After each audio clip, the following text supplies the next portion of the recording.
Doctor Sivanthi Adithanar teachers training institute Tiruchendur இந்த ஆண்டிற்கான admission நடைபெறுகிறது.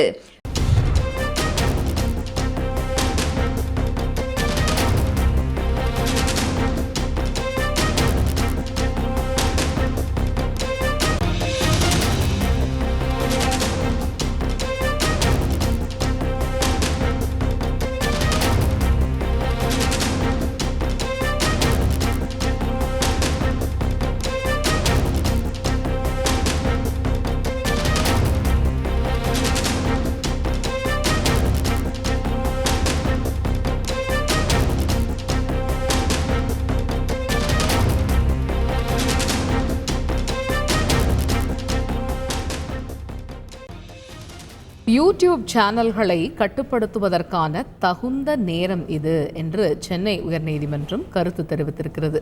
குறிப்பாக நேர்காணல் தர வருபவர்கள் அவதூறான கருத்துக்களை கூற தூண்டும் நேர்காணல் எடுப்பவர்களை முதல் எதிரியாக சேர்க்க வேண்டும் என்றும் கருத்து தெரிவித்திருக்கிறது.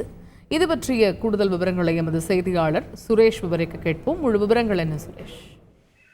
வணக்கம். காவல்துறை அதிகாரிகளையும் பெண் காவலர்களையும் அவதூறாக பேசியதாக சவுக்கு சங்கர் மீது வழக்கு பதிவு செய்யப்பட்டிருக்கிறது. அவர் கைது செய்யப்பட்டு கோவை சிறையில் அடைக்கப்பட்டிருக்கிறார்.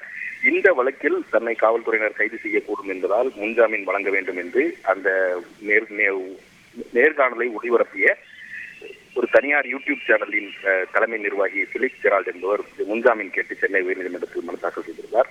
இந்த மனு நீதிபதி குமரேஷ் பாபு முன்பு விசாரணைக்கு வந்தது. அப்போது யூடியூப் சேனல்களை கட்டுப்படுத்துவதற்கான தகுந்த நேரம் இது என்று நீதிபதி கருத்து தெரிவித்தார். அது மட்டுமல்லாமல் நேர்காணல் அளிக்க வருபவர்களை அவதூறான கருத்துக்களை தெரிவிக்க தூண்டக்கூடிய நேர்காணல் எடுப்பவர்கள் மீதுதான் முதல் எதிரியாக அவர்களை வழக்கில் சேர்க்க வேண்டும் என்று நீதிபதி கருத்து தெரிவித்து ஃபீலிக்ஸ் ஜெரால்டினுடைய மனுவுக்கு ஒரு வாரத்தில் பதிலளிக்க வேண்டும் என்று காவல்துறைக்கு உத்தரவிட்டு விசாரணையை தள்ளி வைத்திருக்கிறார்.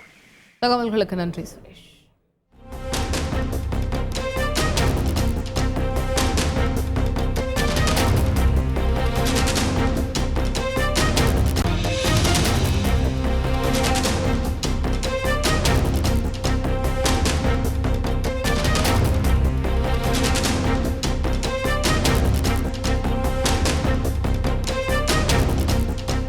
Doctor Sivanthi Adithanar teachers training institute Tiruchendur.